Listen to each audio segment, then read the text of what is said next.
কেউ 3 মাস, কেউ 8 মাস বেতন পাননি। তাই উপায় না পেয়ে মানববন্ধন করছেন প্রবাসী এই কর্মীরা।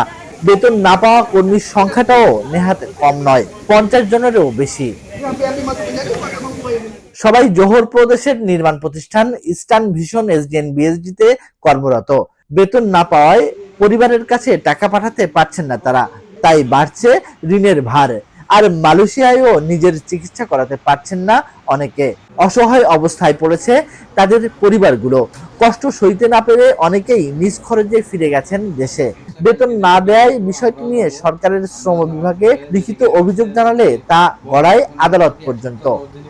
আদালতের রায়ে প্রতিষ্ঠানটিকে 2 দফায় 1,43,00,000 টাকা দেওয়ার জন্য বলা হলেও সম্প্রতি মাত্র 36 লক্ষ টাকা পরিশোধ করে বাকি টাকা দিতে গড়িমসির অভিযোগ উঠেছে প্রতিষ্ঠানটির বিরুদ্ধে।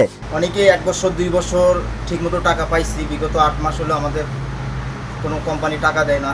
আমরা যেটিকেও কমপ্লেন করছি, আসলে যেটিকের ফলাফলটা আমরা এখনো ভালো পাইনি।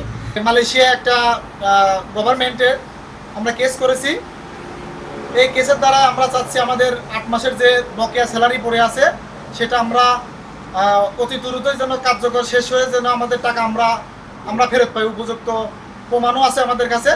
আমাদের রুমে খানা নাই, আমরা খুব অনাহারের ভিতরে আমরা দিন কাটাচ্ছি। বিষয়টি সুরাহা করতে মালিক পক্ষের সঙ্গে যোগাযোগের চেষ্টা চলছে বলে জানিয়েছে কুয়ালালামপুরের বাংলাদেশ হাই কমিশন।